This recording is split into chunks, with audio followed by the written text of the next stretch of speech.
وبركاته. الحمد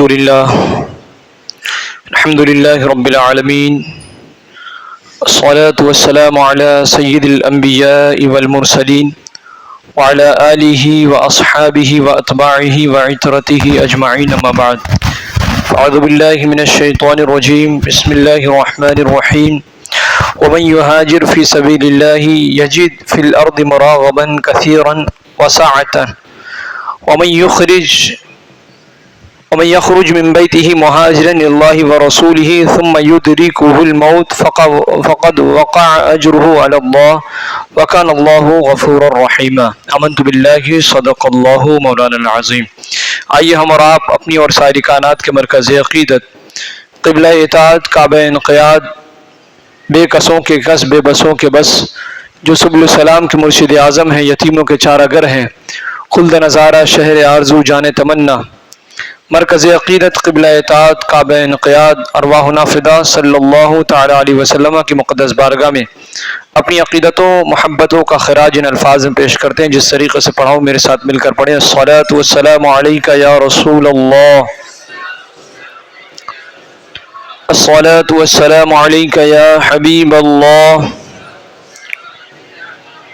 الصلاۃ والسلام علیک یا نبی اللہ، الصلاۃ والسلام علیک یا نور اللہ، صلی اللہ تعالی علیہ وسلم. اللہ تعالیٰ کا بے پناہ فضل ہے، کرم ہے، اس کی عطا ہے کہ اس نے ہمیں جمعۃ المبارکہ کی مقدس ساعتیں عطا فرمائی اور ہمیں اپنے بارگاہ میں حاضر ہونے کا شرف عطا فرمایا. جمعہ کا دن یقیناً بڑی اہمیت کا حامل ہے اور اس دن میں کثرت کے ساتھ نیک اعمال کرنے کی ترغیب اور تعلیم دی گئی. قرآن پاک میں اس کی اہمیت کو اجاگر کرنے کے لیے ایک سورہ باضابطہ طور پر اللہ تبارک تعالیٰ نے نازل فرما دی، جس میں اس کے احکام بیان کیے گئے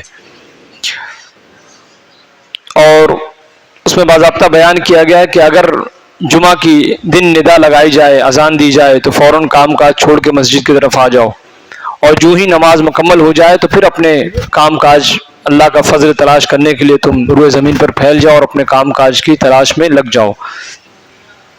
یہ جو آیت مقدسہ نازل ہوئی تو اس میں جو ہے یہودیوں نے مسلمانوں پر 3 باتوں سے تفاخر یعنی فخر کیا. یہود اپنے آپ کو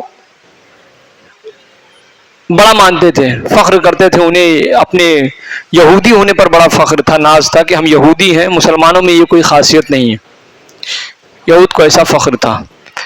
اول وہ جو یہ کہتے تھے کہ ہم اللہ کے دوست ہیں اور اس کے محبوب ہیں، تم نہیں ہو.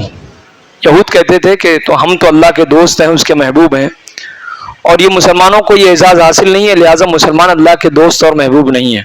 یہودیوں کو اس بات پر فخر تھا، وہ یہ کہتے تھے. دوسرا یہ کہ ہماری تو کتاب ہے، تمہارے پاس کوئی کتاب نہیں. وہ مسلمانوں کو چھیڑتے تھے، مذاق اڑاتے تھے اور کہتے تھے کہ ہمارے پاس تو تورات ہے لیکن تمہارے پاس کچھ نہیں ہے.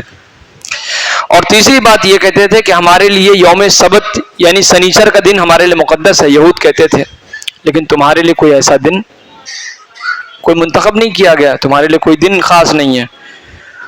تو اللہ تبارک و تعالیٰ نے قرآن پاک کی وہ سورہ جمعہ نازل فرما کر اور بطور خاص یا ایھا الذین آمنوا اذا نودی للصلاۃ و آخر تک کی وہ آیت نازل فرما کر اللہ تبارک تعالیٰ نے یہود کا رد بلیغ فرمایا، یہود کی بات کو ٹھکرا دی.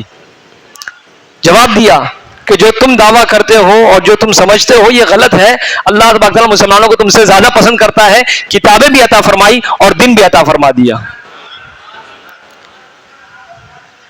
مسلمان اللہ کی بارگاہ میں سب سے زیادہ عزیز ہے، محبوب ہے، اور کتاب بھی انہیں دے دی گئی ہے جو بڑی پیاری کتاب ہے، اور دن بھی انہیں عطا کر دیا ہے کہ اس دن تم جم کر اگر عبادت کرو گے، دل لگی کے ساتھ عبادت کرو گے تو اللہ تبارک تعالیٰ تمہاری عبادتوں کو قبول فرمائے گا. تو یہود کی اس بات کا رد کیا گیا. یہود اپنے آپ کو بڑا سمجھتے تھے، فخر تھا انہیں، ذرا سا فخر تھا انہیں، اور وہ فخر کی بھی رد کر دی گئی، تردید کر دی گئی. جواب دے دیا گیا کہ جو تم فخر کرتے ہو غلط ہے، غلط فہمی کا شکار ہو. تو جمعہ کا دن ہمارے لیے بہت احترام کے لائق ہے، قابل احترام ہے. اس دن کو جب پائیں اس کی برکتوں سے حاصل ہونے، اس کی برکتوں سے لطف اندوز ہونے کی کوشش کریں، اس کی برکتوں کو سمیٹیں۔ اور سرکار دو عالم صلی اللہ علیہ وسلم ارشاد فرماتے ہیں کہ تمہارے دنوں میں افضل دن جمعۃ المبارکہ کا دن ہے۔ تمہارے دنوں میں جتنے دن ہیں، 7 دن ہیں، 7 دنوں میں سب سے بہتر دن، سب سے افضل دن جمعہ کا دن ہے، لہٰذا پس اس دن مجھ پر کثرت کے ساتھ درود شریف پڑھا کرو، کیونکہ تمہارا درود شریف مجھ پر پیش کیا جاتا ہے۔ تو یہ بڑی فضیلت کی بات ہے، اور یقیناً فضیلت کی بات ہے۔ ہمیں چاہیے کہ صرف سنیں نہ، بلکہ سن کر اس پر عمل کرنے کی کوشش کریں۔ اس طریقے سے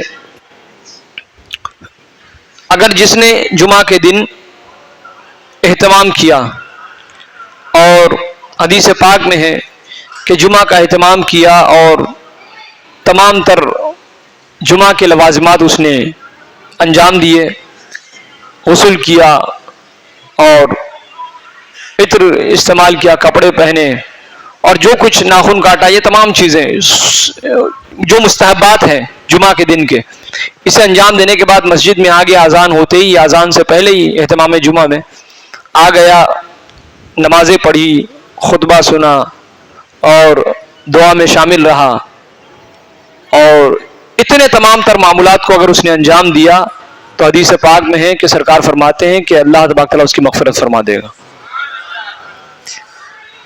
تو یہ ہے تو بظاہر بہت چھوٹی چیز، لیکن بہت بڑی ہے۔ ہمیں محسوس ہوتا ہے کہ بہت چھوٹی چیز ہے، نہیں بھی کریں گے تو چلے گا، لیکن نہیں، یہ جتنے اہتمام کی تعلیم دی گئی، تمام اہتمام جو ہے کرنا ضروری ہے ہمارے لیے، اور اگر ہم نے اس کا اہتمام یقیناً کر لیا تو اللہ تبارک تعالیٰ ہمیں جنت دینے کا وعدہ فرماتا ہے۔ پوری دنیا اس وقت 25 تاریخ، جو دسمبر کی 25 تاریخ ہے، پوری دنیا میں اس وقت ایک کرسمس ڈے کے نام سے، کرسچنز کا ایک ڈے ہے، وہ منایا جاتا ہے کرسمس ڈے کے نام سے۔ اس دن کو وہ اپنے عقیدے کے اعتبار سے وہ یہ کہتے ہیں کہ اس دن حضرت عیسیٰ علیہ الصلوۃ والتسلیم کی پیدائش ہوئی، اور ان کی پیدائش کے حوالے سے بھی اختلاف ہے کہ 25 دسمبر کو پیدا ہوئے کہ 25 ستمبر کو پیدا ہوئے کہ 25 اکتوبر کو پیدا ہوئے، اختلاف ہے، زمانہ بیت گیا،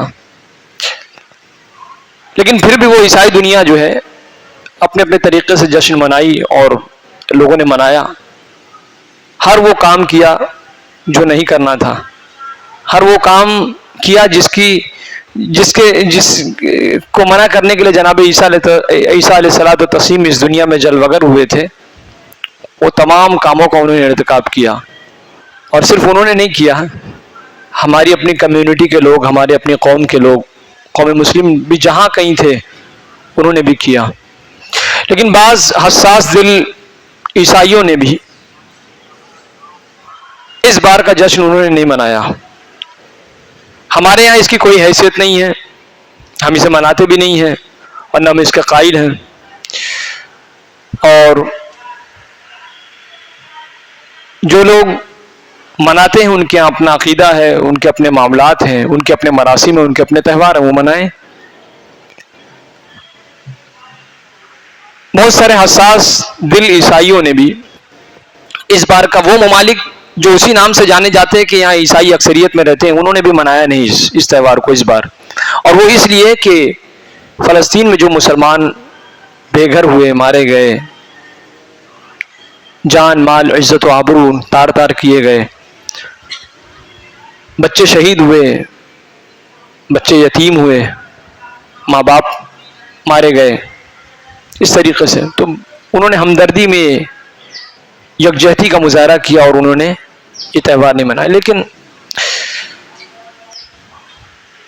وہ مسلم کنٹری، وہ مسلم ممالک جو نبی علیہ الصلوۃ والتسلیم کے ولادت کے حوالے سے دلیل طلب کرتے ہیں کہ نبی کا میلاد منانا شرک ہے، اگر جائز ہوتا تو فلاں مناتے، فلاں نہیں مناتے، فلاں صحابہ کے دور میں منایا جاتا، خود نبی مناتے، اس طریقے سے جو گفتگو کرتے ہیں، تعجب ہے ان پر کہ وہ مسلمان ہیں اور کرسمس کا جشن منا رہے ہیں۔ ایک عیسائی ہے جس کے عقیدے میں کرسمس منانا جن کے عقیدے کا حصہ ہے وہ منائیں گے، ان کے لیے جائز ہے، وہ اپنا کریں کرائیں، جو بھی ان کا مسئلہ ہے. لیکن ایک مسلمان ہے جن کے یہاں یہ تصور ہی نہیں ہے کہ حضرت عیسیٰ علیہ السلام اس دن پیدا ہوئے اور ان کو اس کا سیلیبریشن منانا ہے، اس کا جشن منانا ہے، وہ جو ہے اس کا جشن منا رہے ہیں.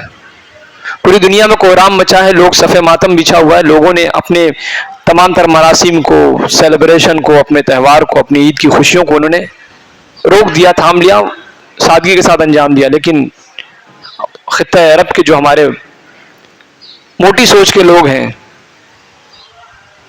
بے حس لوگ ہیں، انہوں نے اس تہوار کو بڑی خوشی کے ساتھ منایا. تو دنیا میں آہو بقا کا ایک موقع ہے. لوگ طنز کر رہے ہیں کہ جن کے یہاں پر خوشیاں منانی تھی وہ تو خوشی نہیں منا رہے ہیں، جن کے یہاں کچھ تھا ہی نہیں وہ زبردستی کی خوشی منا رہے ہیں. تو ہم کہتے ہیں کہ حضور علیہ السلام کی میلاد مناؤ، ثواب ملے گا، اللہ تعالیٰ خوش ہوگا، فرشتے نازل ہوں گے، ہماری مغفرت کی ضمانت ہوگی. تو اس پر دلیل پوچھتے ہیں. اور حضرت عیسیٰ علیہ السلام جن کے ولادت کے حوالے سے بھی کسی کو معلوم نہیں ہے کہ کب پیدا ہوئے، انہوں نے بس عیسائی دنیا نے ایک شوشہ چھوڑ دیا ہے کہ اس دن پیدا ہوئے. تو آپ نے اس شوشے کو پورا کرنے کے لیے پوری حکومت جشن منانے میں لگ گئی ہے. تو بہرحال یہ جو 25 تاریخ کا جو کانسیپٹ ہے کہ اس دن حضرت عیسیٰ علیہ السلام پیدا ہوئے، ٹھیک ہے، وہ اپنا کریں کرائیں. اس کے بعد ایک 31 کی یہ جو نائٹ ہے، یعنی 31 تاریخ کی جو رات ہوتی ہے یا یہ جو دن ہوتا ہے ان کے ہاں، یہ مغربی دنیا کے لیے، اسپیشلی عیسائی دنیا کے لیے بڑا ہی معتبر مانا جاتا ہے کہ اب ہر وہ کام کریں گے، شراب پئیں گے، عزتوں کو تار تار کریں گے، ہر وہ کام کریں گے جو ہمیں سال میں کبھی کرنے کا موقع نہ ملا، اس دن کر لیں گے تاکہ اب آئندہ جو خوشی ہوگی وہ آئندہ سال کا جشن ہم منائیں گے. اس طریقے سے اس میں ہمارے بہت سارے مسلمان لگے رہتے ہیں اور پیش پیش رہتے ہیں، کسی سے کم نہیں رہتے ہیں، بلکہ وہ آگے آگے رہتے ہیں. قرآن نے کہا فاستبقوا الخیرات، نیکیوں میں آگے بڑھو، یہ برائیوں میں آگے بڑھ کر اپنا نام اونچا کرنے کی کوشش کرتے ہیں. وہ آئے گا وہ 31 نائٹ، لوگ ہوٹلیں بک کرتے ہیں اور بڑی بڑی پارٹیاں ہوتی ہیں، لڑکیوں کا گروپ، لڑکوں کا گروپ، ایک رینج ہوتا ہے وہ کہ ٹین ایج کے بعد کی جو عمر ہے جس میں آدمی کے پاؤں لڑکھڑاتے ہیں اور نہ جانے کتنے گناہ کر بیٹھتا ہے، وہ اس عمر کے لوگ اس میں بڑا پیش پیش رہتے ہیں، بڑے پیش پیش رہتے ہیں اور کرتے ہیں یہ سب کام، جرم کا ارتکاب کرتے ہیں. اور حال یہ ہوتا ہے کہ جب انہیں ہوش آتا ہے تو بہت کچھ کھو جاتے ہیں. اسلام میں سال نو کا جشن جو منایا گیا ہے وہ بڑی سادگی کے ساتھ منایا گیا، اور ہمارا یہ کوئی تہوار نہیں ہے. اسلام میں یہ کانسیپٹ دیا گیا کہ جیسے جیسے سال بڑھتے ہیں تمہاری عمر کا ایک حصہ کم ہو جاتا ہے، تو بجائے جشن منانے کے اپنا محاسبہ کرنے کی ضرورت ہے. کیا کھویا کیا پایا اسے سمجھنے کی ضرورت ہے. بجائے کیا کھویا کیا پایا اپنا حساب کرنے کے اگر ہم جشن میں منہمک ہو گئے، مشغول ہو گئے، تو پھر نتیجہ بہت برا ہوگا. اور دسمبر کی جو جشن ہے، دسمبر کا جو جشن ہے، یہ کوئی اسلامی تھوڑی ہے، غیر اسلامی ہے، کسی اور کی ایجاد ہے. ہمارے تہوار کا اور ہمارے سال کا آغاز تو محرم الحرام سے ہے. ہمارے سال کا آغاز محرم الحرام سے اور ہمارے سال کا اختتام ذی القعدہ پر ہے، ذی القعدہ ذی الحجہ، اس پر ہمارا اختتام ہے. ہمارے جشن کی شروعات قربانی سے ہوتی ہے، ہمارے جشن کا اختتام قربانی پر ہوتا ہے. یہ کانسیپٹ دیا گیا ہے، جان مال تمام چیزوں کو رب کی راہ میں قربان کر دیا جائے، یہی اصل جشن ہے، یہی سب تمام کچھ ہے. اس لیے ہمارے جتنے بھی تہوار ہیں آپ دیکھیں اس میں ہمیں ترغیب دی گئی کہ ہم رب کی بارگاہ میں پہلے حاضر ہوں اور رب کی بارگاہ میں سجدہ شکر ادا کریں اور پھر اس کے بعد اپنی خوشیوں کو لوگوں میں تقسیم کریں. جتنی بڑی خوشیاں آپ اندازہ لگائیں اور دیکھ سکتے ہیں. دعوت فکر دی گئی کہ دعا کیا جائے، رب کی بارگاہ میں سجدہ کیا جائے، رب کی رضا حاصل کی جائے، اپنی خوشیوں کو تقسیم کیا جائے. یہی کانسیپٹ دیا گیا. لیکن اس کے برعکس عیسائی دنیا میں، یہود کی دنیا میں سیلیبریشن کا الگ ہی ماحول ہے. وہ ایک الگ ہی کانسیپٹ اور تصور ہے. جتنے زیادہ آپ گناہ کریں گے اتنا اچھا آپ سیلیبریشن منائیں گے. جتنے غلط کام آپ کریں گے، جتنے دل لگی کے ساتھ آپ غلط کام کریں گے، اتنا اچھا آپ کامیاب جشن جو ہے وہ منائیں گے. ہمارے یہاں وہ ہے ہی نہیں. اسلام میں تو یہ ہے کہ اسراف میں کوئی خیر نہیں ہے. اسراف میں کوئی خیر نہیں ہے، فضول خرچی میں کوئی خیر نہیں ہے، اور خیر کے کام میں، نیکی کے کام میں کوئی فضول خرچی نہیں ہے. یہاں تو بے تحاشا جو ہے فضول خرچیاں ہوتی ہے. شراب پیے جاتے ہیں، ڈانس کے جو بار ہیں اسے جو ہے وہ باضابطہ بک کیا جاتا ہے. مرد عورتیں سبھی اس میں ایک ساتھ. حلت و حرمت کا کوئی پیمانہ نہیں ہوتا. آپ دیکھیں، آپ کے پاس تو موبائل ہے، آپ جانتے ہی ہیں، دیکھتے بھی ہیں. نہ جانے کیسے کیسے خرافات اس دنیا میں ہمیں دیکھنے کو ملتا ہے. اسلام اس کی سختی کے ساتھ مذمت کرتا ہے، اور اسلام اس سے دور ہونے کا حکم دیتا ہے کہ ایسے اسباب جہاں مرد اور عورت انوالو ہوں، ملے ہوں، تو وہاں زنا نہ ہو. ایسا ہو ہی نہیں سکتا. اس لیے قرآن پاک نے کہا کہ لا تقربوا الزنا، اے ایمان والو زنا کے قریب بھی نہ جاؤ. زنا کرو، یہ زنا نہ کرو یہ نہیں کہا. اس کے احکام ہیں، اس کی حرمت پر بیان ہے، لیکن کیا کہا قرآن پاک نے؟ اے ایمان والو تم سے تقاضا یہ کیا جائے کہ زنا کے قریب نہ جاؤ. کیونکہ ذرا سا بھی تمہیں جو ہے وہ اس کے اسباب، اس کے دوائی اور اس سے پیدا ہونے والے وساوس اگر پیدا ہونا شروع ہو گئے تو تم زنا تک پہنچ جاؤ گے. اس لیے زنا کے قریب بھی نہ جاؤ، بچو. یہ قرآن پاک نے کہا. اور پوری دنیا ہمیں زنا سے قریب کر رہی ہے، شراب سے قریب کر رہی ہے، آوارگی سے قریب کر رہی ہے، بے حیا بنا رہی ہے. یہ جتنے جشن ہیں، اس لیے اسلام نے ہمیں پاکیزہ درس دیا ہے. اسلام کا جب آغاز ہوتا ہے تو قربانی سے ہوتا ہے، اختتام ہوتا ہے تو قربانی سے ہوتا ہے. اس سلسلے میں میں جو ہے کل قرآن پاک کی ایک آیت پڑھ رہا تھا، سورہ نساء کی آیت نمبر 100. اس میں ایک آیت مجھے نظر آئی کہ وَمَن يُهَاجِرْ فِي سَبِيلِ اللَّهِ يَجِدْ فِي الْأَرْضِ مُرَاغَمًا كَثِيرًا وَسَعَةً، کہ جو اللہ کی راہ میں گھر بار چھوڑے تو وہ زمین میں بہت جگہ اور گنجائش پائے گا. اللہ کی راہ میں اس نے ایک زمین پسند نہیں آئی، دوسری زمین اختیار کر لیا. فلاں جگہ پسند نہیں آئی، فلاں جگہ چلا گیا. یہاں دل نہیں جما، کہیں اور چلا گیا. ہوتا ہے کسی کو یو پی پسند نہیں آتا تو ممبئی آ جاتا ہے، بہار پسند نہیں آیا ممبئی آ گیا، ممبئی پسند نہیں آیا بہار ہی چلا گیا واپس. جہاں جس کا دل جم جائے، زمین بھا جائے، جسے سکون قلبی مل جائے، عبادت میں سکون آئے، بال بچوں کی پرورش میں سکون آئے. اس طریقے سے جو ہے جو شخص ایسا کرے گا تو اللہ تعالیٰ کا وعدہ ہے، اور اللہ تبارک تعالیٰ نے فرمایا کہ زمین بڑی کشادہ ہے، ان ارض اللہ واسعہ، کہ اللہ کی زمین بڑی کشادہ ہے، جہاں چاہے گا اسے جگہ مل جائے گی. جہاں چاہے گا اس کے لیے جہاں چاہ وہاں راہ، جہاں چاہے گا وہاں اسے جگہ مل جائے گی. اس طریقے سے قرآن پاک میں اللہ تبارک تعالیٰ اسی کے آگے مزید ارشاد باری تعالیٰ ہے. اللہ تعالیٰ فرماتا ہے ومن یخرج من بیتہ مہاجرا الی اللہ ورسولہ ثم یدرکہ الموت فقد وقع اجرہ علی اللہ وکان اللہ غفور الرحیم.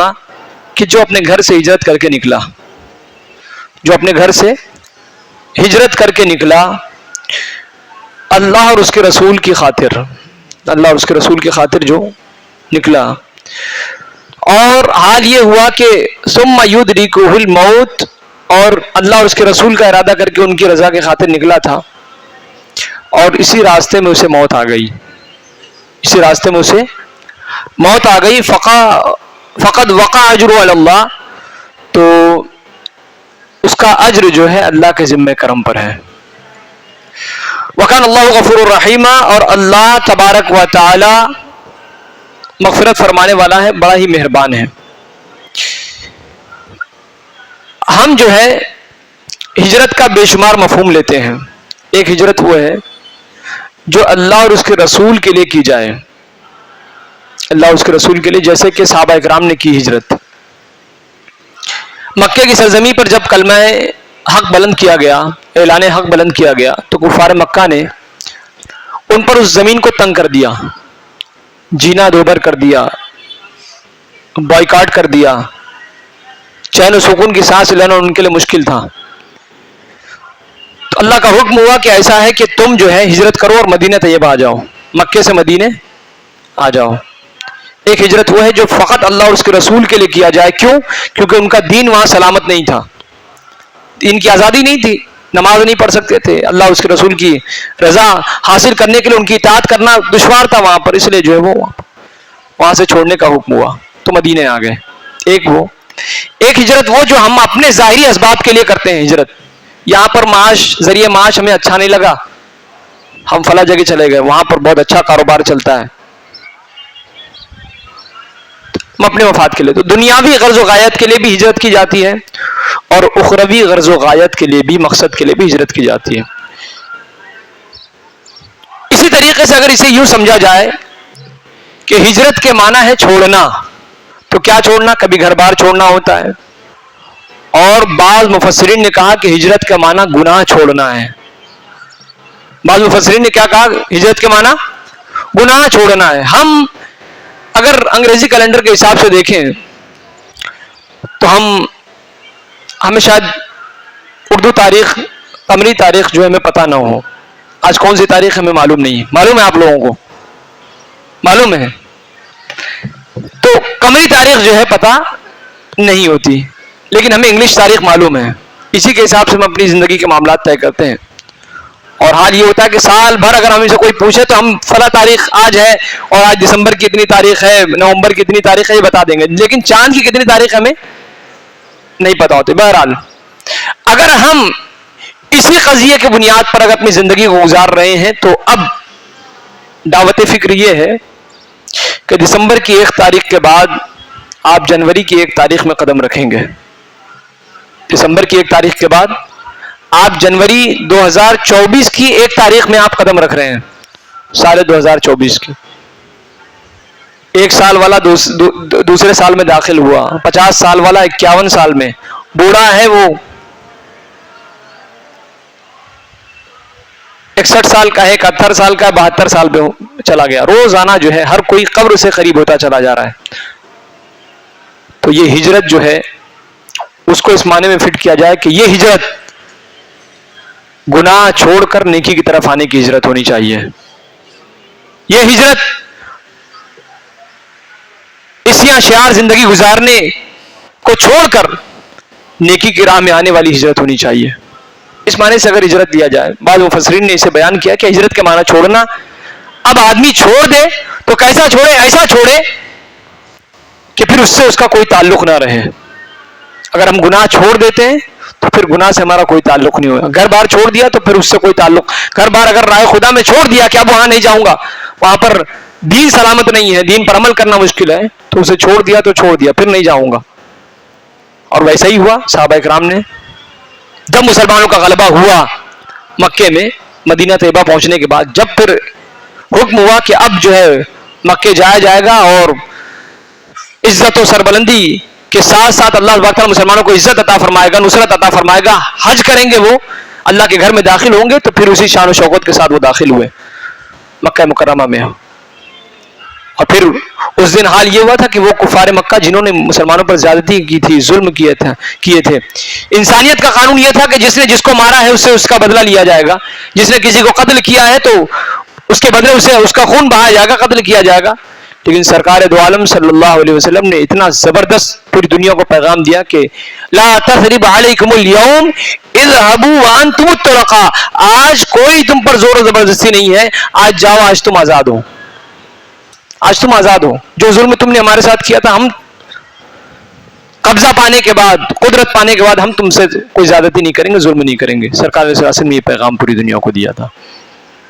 کہنے کا مطلب یہ کہ ہجرت کا یہی پیغام جو ہے پوری دنیا میں یہی سمجھا جاتا ہے. ہجرت کا جو پیغام ہے کہ صحابہ کرام نے جو ہجرت فرمائی تھی یقیناً ان کے لیے جو ہے وہ دنیا تنگ کر دی گئی تھی, اس لیے انہوں نے یہ فیصلہ کیا اور ہجرت کر کے اللہ اور اس کے رسول کی رضا حاصل کی. اس ضمن میں شان نزول ہے اس آیت کریمہ کا کہ یہ جو آیت کریمہ جو میں نے پڑھی آیت ہجرت, یہ مشرکین مکہ کے حق میں نازل ہوئی. اور حال یہ ہوا کہ اوائل کا دور تھا, شروع کا دور تھا, تو بہت سارے مسلمانوں نے جو ہے کلمہ پڑھ لیا تھا, مسلمان ہو گئے تھے. اب وہ چونکہ رہتے تھے انہی مشرکوں میں سے کلمہ پڑھے ہوئے لوگ تھے, تو اب جو ہے حال یہ ہوا کہ کلمہ پڑھ لیا لیکن اب ہجرت فرض ہوئی. یہ کہا گیا کہ اب تمہیں تمہارا دین محفوظ نہیں رہنے والا, لہٰذا اب اگر تمہیں دین پر عمل کرنا ہے تو تمہیں مدینے کی طرف ہجرت کر کے جانا ہوگا. ہجرت کا حکم تھا اور اللہ تبارک تعالیٰ نے ہجرت کا حکم فرمایا, تو اب اللہ کا حکم تھا اس لیے فرض تھا, لہٰذا ہجرت کرنا ان کے لیے ضروری ہو گیا تھا. ہجرت کرنا ضروری ہو گیا تھا. بہرحال تمام لوگوں نے ہجرت کی. کچھ ایسے رہ گئے جو لوگ جو ہے نئے تھے, کلمہ پڑھے تھے, لیکن ان کا حال یہ ہوا تھا کہ ہجرت فرض ہوئی تھی اسے تسلیم نہیں کر رہے تھے وہ. اور ساتھ ہی ساتھ یہ ہوا کہ وہ مشرکوں کے ساتھ مل کر مسلمانوں کے مخالف ہو گئے اور میدان بدر میں سامنے آ گئے, مسلمانوں کے سامنے آ گئے. مقابلہ ہوا. میدان بدر مسلمانوں کا پہلی جنگ ہے جس میں اللہ تبارک تعالیٰ نے مسلمانوں کو عظیم فتح سے ہمکنار فرمایا تھا, بڑی کامیابی عطا فرمائی تھی مسلمانوں کو. اور اتنا ہی نہیں بلکہ اللہ تعالیٰ نے فرشتوں کے ذریعے سے جو ہے مسلمانوں کو کامیابی عطا فرمائی تھی. وہ جنگ بدر اسلام کی پہلی جنگ, اس میں حال یہ ہوا کہ وہی جو نئے مسلمان تھے وہ بھی یہاں کافروں کے ساتھ آ گئے تھے, اور حال یہ ہوا کہ وہ اس میں مارے گئے. اس لیے حکم خداوندی یہ تھا کہ جب ہجرت کا حکم آیا تو تم یہاں ٹھہرے کیوں, اور تم نے کافروں کو ساتھ کیوں دیا, لہٰذا تم نے اپنی جانوں پر ظلم کیا. اب قتل ہو گئے تو رب کی بارگاہ میں پیش کیے جاؤ گے, تمہاری سزا وہی ہوگی جو کافروں کی ہوگی. تمہاری سزا وہی ہوگی جو کافروں کی ہوگی. اب حال یہ ہوا کہ ایک تو کفار کے ساتھ ہو گئے وہ, اور ہجرت کی فرضیت کا انہوں نے انکار کر دیا, اور یہ انہوں نے اپنی جانوں پر ظلم کیا. اب حال یہ ہوا کہ جیسے ہی ہجرت کا حکم ہوا تو ایک صحابی رسول تھے, ان کا نام تھا جندع بن ضمرہ اللیثی, لیث قبیلے کے تھے وہ. انہوں نے سنا جیسے ہی کہ یہ ہجرت کا حکم ہے اور میں کیوں, سب لوگ جا رہے ہیں, میں کیوں یہاں ٹھہروں گا, سب جا رہے تو میں کیوں یہاں رکوں, اور میرے پاس اتنے مال اور اسباب ہیں, پیسے ہیں, سب کچھ ہے میرے پاس, تو میں یہاں کیا کرنے, کیوں ٹھہروں یہاں پر, مکے میں کیوں رہوں میں. انہوں نے ٹھان لیا, بہت عمر دراز تھے, بوڑھے ہو چکے تھے, ضعیفی آ چکی تھی, لیکن ہجرت سے باز نہ آئے. فیصلہ کر لیا کہ اگر اللہ اور اس کے رسول کا حکم ہے تو میں ہجرت ضرور کروں گا, کوئی مجھے روک نہیں سکتا, اور میں محتاج بھی نہیں ہوں کسی کے مال اور اسباب کا بھی محتاج نہیں, مجھے اللہ نے خود دیا ہوا ہے, میرے پاس تو ہے. مکے سے نکلے مدینے کا ارادہ کر کے, راستے میں ان کی طبیعت خراب ہوئی مقام تنعیم پر. چنانچہ انہوں نے جو ہے وہ صحابہ کی میت تھی, صحابہ موجود تھے, صحابی رسول تھے, انہوں نے اپنا دایاں ہاتھ بائیں ہاتھ پر رکھا اور بیعت کیا کہ اللہ اور اس کے رسول کی خاطر میں یہ بیعت کرتا ہوں کہ جو کچھ میرے پاس ہے اور جس چیز پر میں قائم ہوں یہ اللہ اور اس کے رسول کے لیے ہے. بیعت کیا اور اسی حال میں جو ہے انتقال کر گئے. اسی حال میں, بزرگی تھی, بوڑھے ہو چکے تھے, اسی حال میں انتقال کر گئے. ابھی مدینہ طیبہ پہنچے نہیں ہیں, راستے میں ہیں, ہجرت کے راستے میں ہیں. اور جیسے ہی یہ بات پہنچی کفار مشرکین کو تو انہوں نے مذاق اڑائی. دیکھو یہ گئے تھے بیچارے اٹھ کے, ان کو سمجھ میں نہیں آ رہا تھا, اٹھ کے چلے گئے, دیکھو کیا حشر ہوا ان کا. مشرکوں نے مذاق اڑانا شروع کر دیا. جو ہی مشرکوں نے مذاق اڑانا شروع کیا, اللہ تبارک نے آیت کریمہ نازل فرمائی کہ جو کوئی راہ ہجرت میں نکلا اور اللہ اور اس کے رسول کی رضا کی خاطر نکلا تو اور اسے موت آ گئی تو اس کا اجر جو ہے اسے ثواب دینا اللہ کے ذمہ کرم پر ہے. اللہ تبارک و تعالیٰ اسے ثواب عطا فرمائے گا. اور حال یہ ہے کہ حدیث پاک میں ہے, قرآن پاک میں ہے کہ جو شخص اللہ اور اس کے رسول کے لیے ہجرت کرتا ہے تو اس پر جنت جو ہے واجب ہو جاتی ہے. مچل کے کہیں جنت سرکار نے مجھے سنایا, میں نہیں سنا رہا, سرکار نے مجھے سنا رہے ہیں کہ جس نے اللہ اور اس کے رسول کے خاطر ہجرت کی اس پر جنت واجب ہو گئی. اور اس کا حشر, سرکار فرماتے ہیں کہ اس کا حشر حضرت ابراہیم علیہ الصلوۃ والتسلیم اور حضور علیہ السلام کے ساتھ ہوگا اس کا حشر. ہجرت کی وہ بڑی فضیلت. تو جب یہ مجزہ سنا دیا گیا تو صحابہ میں جو ہے بڑی ہلچل مچ گئی کہ دیکھو, سب مسکرانے لگے اور ایک دوسرے کو مبارکبادیاں پیش کرنے لگے کہ دیکھو اس طریقے سے انہیں جنت کی بشارت مل گئی.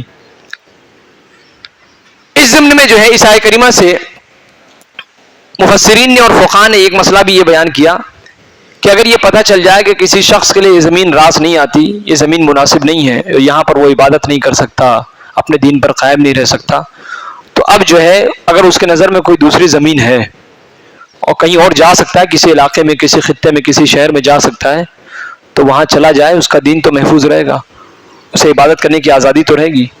تو فقہاء نے اس سے جزیہ نکالا کہ اگر اسے اختیار ہے تو وہ چلا جائے اور وہاں پر اپنے دین کی سلامتی اختیار کر لے. اور اگر اس نے ایسا کیا, اگرچہ اس زمین سے ایک بالش زمین بھی اگر وہ تبدیل کرتا ہے, ہجرت کرتا ہے, تو فقہاء بیان فرماتے ہیں کہ اس کے لیے اللہ کے حکم پر عمل کرنے کی وجہ سے اس کے لیے جنت واجب ہو جائے گی. تو یہ بڑی فضیلت ہے ہجرت کی, اور ہجرت کا ہمیں حکم دیا گیا ہے. ہجرت چاہے اللہ اس کے رسول کے لیے, چاہے کسی شہر کو تبدیل کرنا ہو, چاہے گناہوں سے نافرمانی والی زندگی کو چھوڑ کر نیکی والی زندگی اختیار کرنا, یہ بھی ہجرت ہے. اس لیے یہ جو موقع ابھی چل رہا ہے اور 31 آئے گا, پوری دنیا گناہوں کی طرف لوگوں کو بلائے گی اور پھر اس کے بعد نئے سال کا جشن منائے گی.